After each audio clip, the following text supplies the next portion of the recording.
Alors bonjour à ce petit segment du 14 février 2022 en direct de la République dominicaine. Et étant donné que c'est le 14 février, on va parler de quoi? On va parler d'argent. Eh oui! On va parler d'un sujet qui laisse personne indifférent, mais dont personne ne veut parler. L'argent, c'est un petit peu quand que tu parles d'argent avec des gens, c'est comme si que ils ont peur de réveiller mon oncle qui est en train de dormir.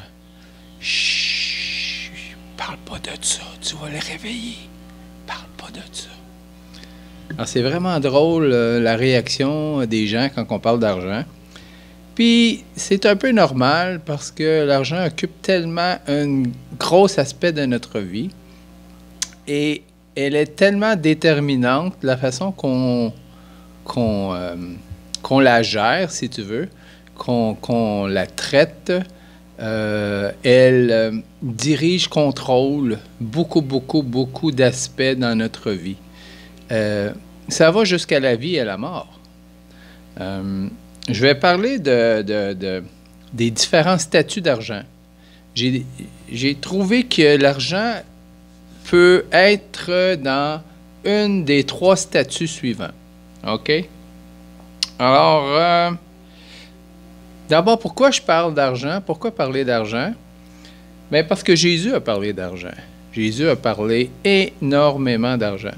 En fait, Jésus a parlé plus dans ses paraboles d'argent que du royaume des cieux. Selon certains, et j'en ai identifié, Jésus a parlé d'argent dans 11 de ses 39 paraboles. 11 des 39 paraboles de Jésus parlent d'argent. La parabole des mines, dans Luc 11.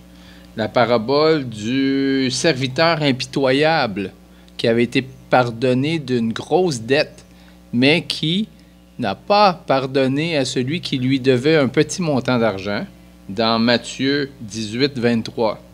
La parabole du bon samaritain parle d'argent, parle du bon samaritain qui a sorti des sous pour aider celui qui était dans la détresse, pendant que les deux autres religieux ont passé outre. La parabole du riche, dans Luc 12, elle ne me vient pas à l'esprit pour l'instant. La parabole du drachme, c'est une pièce d'argent à cette époque-là, D-R-A-C-H-M, perdue, dans Luc 15, il nous parle d'argent. L'économe infidèle, une de mes paraboles préférées, qui nous parle de se faire des amis avec de l'argent pour la vie prochaine, dans Luc 16.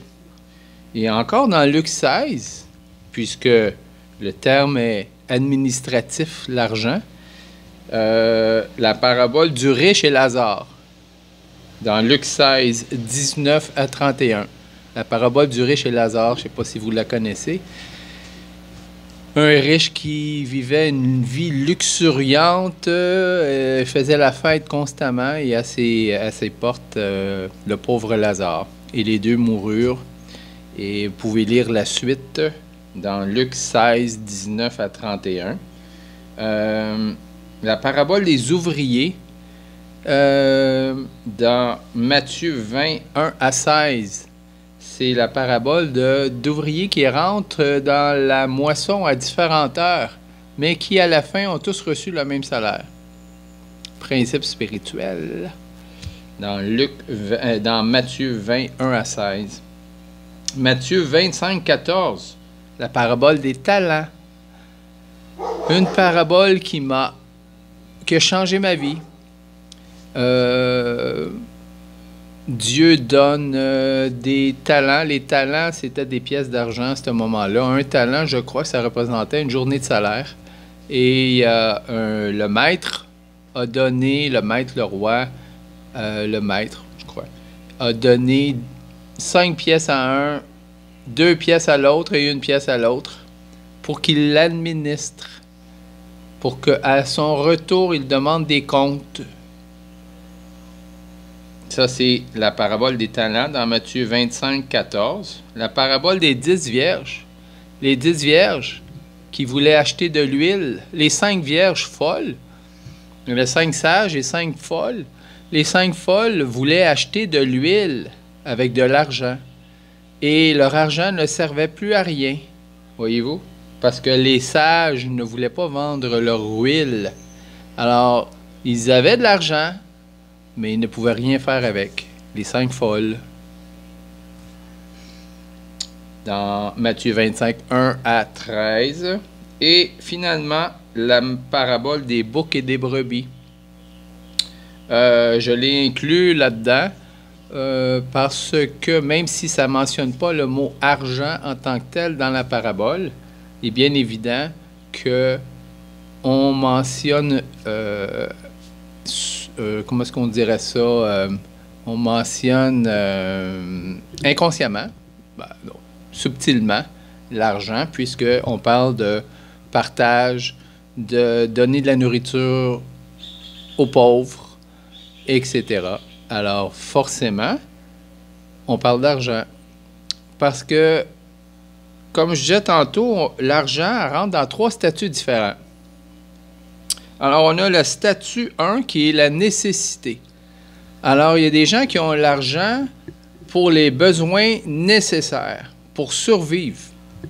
Alors, ils travaillent toute la journée pour avoir assez d'argent pour survivre, pour payer la nourriture du jour, pour payer un logement, pour payer des vêtements, pour vivre, les nécessités de la vie. On doit vivre dans des maisons, la plupart des endroits. On doit s'habiller, on doit manger à tous les jours. La plupart des gens mangent 3 fois par jour. Certains mangent 2 fois par jour et certains mangent 1 fois par jour et certains ne mangent pas tous les jours. Pourquoi ils ne mangent pas tous les jours? Parce qu'ils n'ont pas assez d'argent. Et certains que je connais personnellement, que en Haïti, par exemple, travaillent et leur salaire ne suffit pas. Ils travaillent à temps plein, là. Et leur salaire ne suffit pas pour la nourriture du mois. Alors, à tous les mois, il manque de nourriture, il manque d'argent. Le salaire n'est pas assez suffisant pour payer la nourriture pour le mois. Alors, la majorité des habitants de la Terre, je crois, vivent un peu dans la situation que l'argent qu'ils ont suffit que pour les nécessités de la vie. Comme je disais tantôt, le vêtement, la nourriture, l'habitation et aussi pour l'éducation des enfants, parce que malheureusement, il y a beaucoup de pays pauvres que, en plus d'être pauvres, de ne pas avoir de service du gouvernement, bien, ils doivent payer pour envoyer leurs enfants à l'école. Ils doivent payer pour les livres, ils doivent payer pour les habillements, parce qu'ils exigent des habillements, et ils doivent payer pour l'inscription des enfants à l'école. Alors, à tous les septembre, et je crois aussi avant le mois de janvier, il y a un autre versement à donner aux gens qui sont dans ces pays-là, notamment en Haïti, ils doivent payer les frais pour les enfants. Alors, donc, on a la catégorie 1 qui englobe la majorité des habitants de la Terre. La catégorie, le statut de nécessité. Le deuxième statut, c'est le statut administratif. Alors, qu'est-ce que j'entends par là?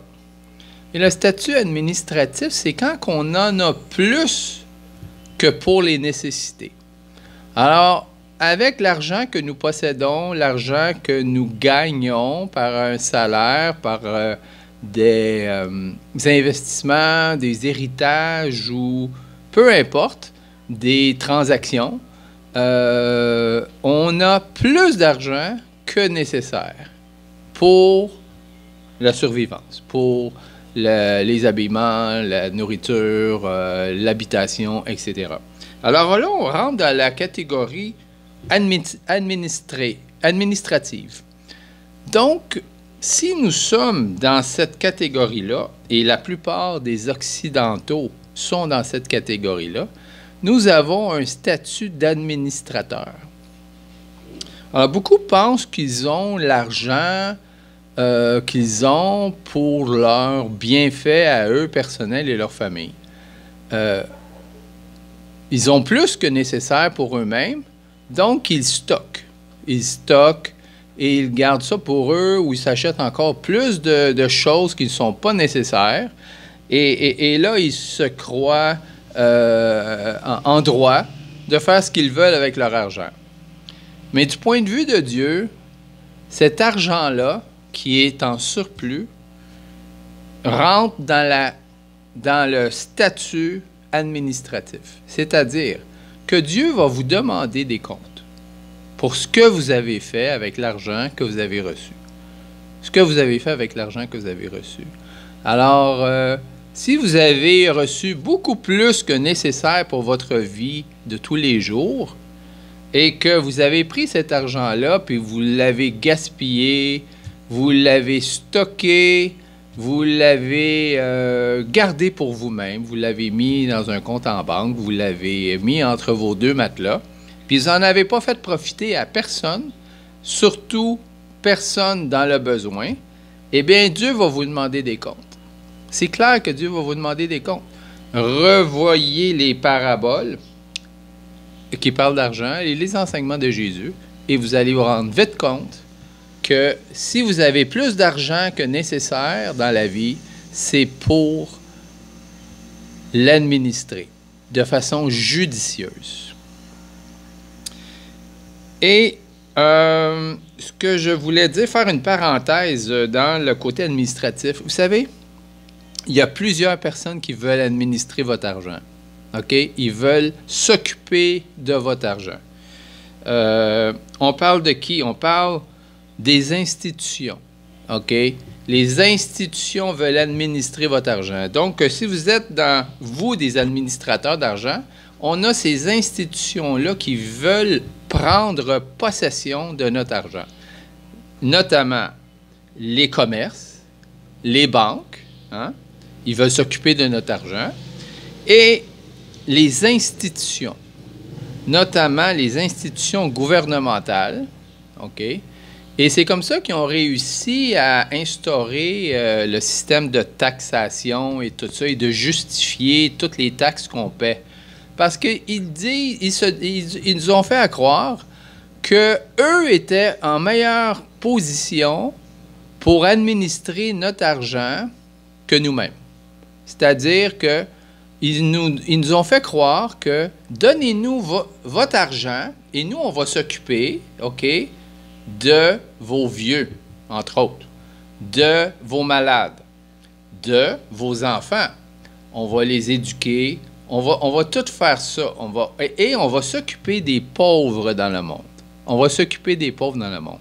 Parce que longtemps, le Canada, entre autres, le pays d'où je viens, envoyait une partie substantielle du produit intérieur brut, le produit intérieur brut canadien, le PBI, aux pays en développement, aux pays qu'on appelle le tiers-monde. Et il y avait un bon pourcentage qui partait pour ça. Et donc, les gens se sentaient bien à payer des taxes et tout ça. Puis avec le temps, et aussi, il y a les organisations internationales, l'ONU. Tu sais, on a l'impression qu'ils aident les gens en difficulté. Donc, on se sent dégagé de cette responsabilité-là parce qu'on s'est fait croire, et je dis bien on s'est fait croire, que ces organisations gouvernementales-là, et je peux aussi inclure les organisations religieuses, les ONG, les fondations, etc., nous ont fait croire qu'ils étaient en meilleure situation, position, plus d'expertise pour aider ceux dans le besoin que nous-mêmes. Et donc, quand vient le temps d'aider des individus dans le besoin, la réaction de beaucoup de gens est « ben, c'est pas ma responsabilité ».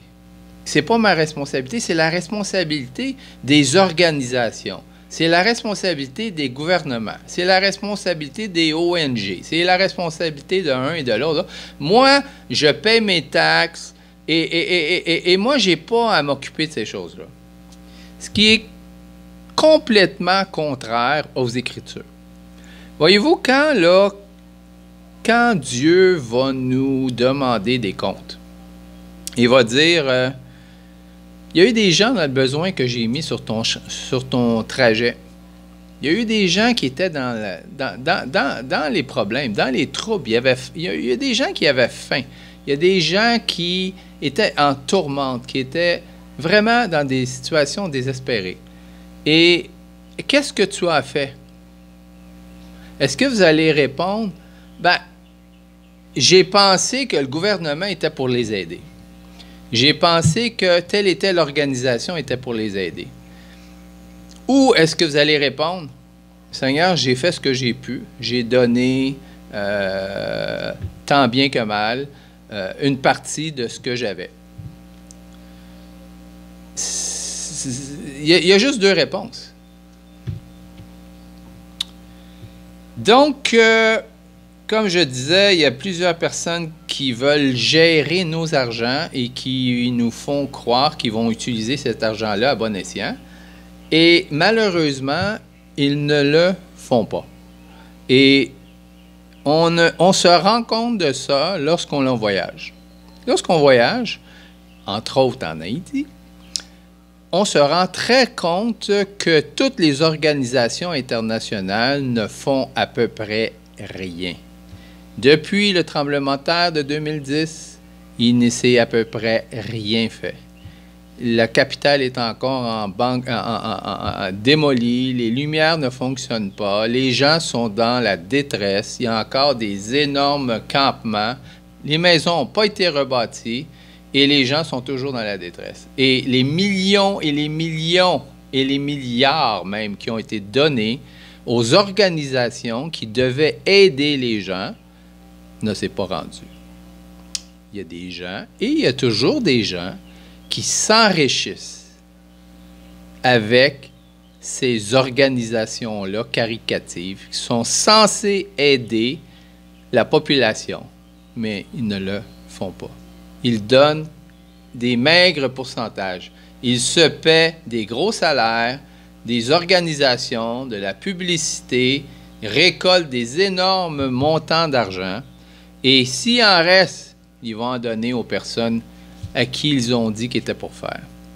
Et c'est épouvantable. C'est un scandale et je ne voudrais pas être à leur place le jour du jugement. Oh que non, je ne voudrais pas être à leur place. Donc, ça c'était la deuxième catégorie, la catégorie administrative. Que si on a de l'argent en plus, notre rôle, c'est de l'administrer. C'est ça. C'est pour ça que Dieu nous donne de l'argent en plus. Ce n'est pas une bénédiction spéciale pour nous récompenser parce qu'on est tellement intelligent, tellement spirituel, tellement gentil que Dieu, il va nous faire couler de l'argent comme ça et nous, on va juste profiter des largesses de Dieu comme ça, là. L'argent, ce n'est pas une bénédiction.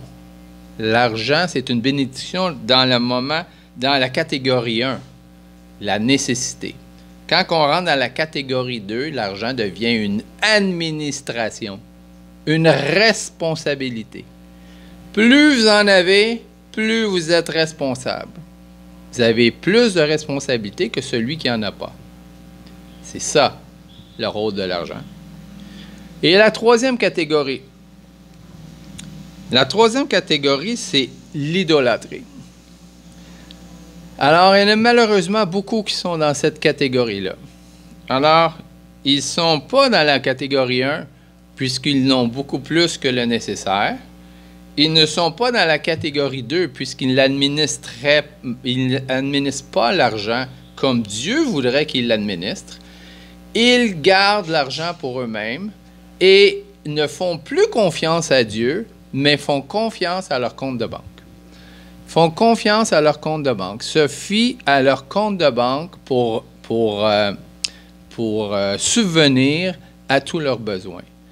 Et lorsque Dieu leur demande de céder une partie de leurs biens pour aider les autres, ils refusent de le faire, de peur d'en manquer. De peur d'en manquer. Ces gens vivent dans l'insécurité constante. Ils ont toujours peur de perdre leur argent. Ils ont peur d'en manquer. Et donc, ils ne partagent pas avec les gens dans le besoin. Et ils en veulent toujours plus. Plus, plus, plus, plus, plus. Et ils ne vivent... Et il y a des gens qui vivent que pour plus d'argent. Ils vivent pour l'argent, ils vivent pour en avoir plus.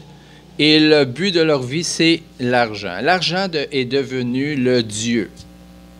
Et Paul en parle de ça, que l'amour de l'argent, c'est la racine de tous les maux dans le monde. Pensez-y 2 secondes. C'est tout à fait vrai. L'amour de l'argent, c'est la racine de tous les maux dans ce monde. Toutes les guerres ont une origine financière. C'est pour s'approprier des biens de l'autre pays. Pensez pas, ils nous racontent des histoires que c'est pour la liberté, c'est pour la protection, c'est pour ci, c'est pour ça. Non, les guerres sont pour s'approprier des biens d'un autre pays. Ça a toujours été. L'industrie de la guerre, c'est la 2e ou la 3e plus grosse industrie au monde. C'est l'industrie militaire, le complexe militaire. C'est pour s'enrichir. Il y a des milliards. En ce moment, la plus grosse industrie au monde, je pense que c'est l'industrie pharmaceutique. Et les 3 grandes pharmaceutiques en ce moment font 1 000 $ de profit, 1 000 $ de profit la seconde. 1 000 $ le profit la seconde. Alors, si 60 000 $ de profit la minute. Alors, il y a 60 minutes. 360 000 $ de profit l'heure, multiplié par 24 heures. On est rendu dans les millions de profits par jour. On parle de...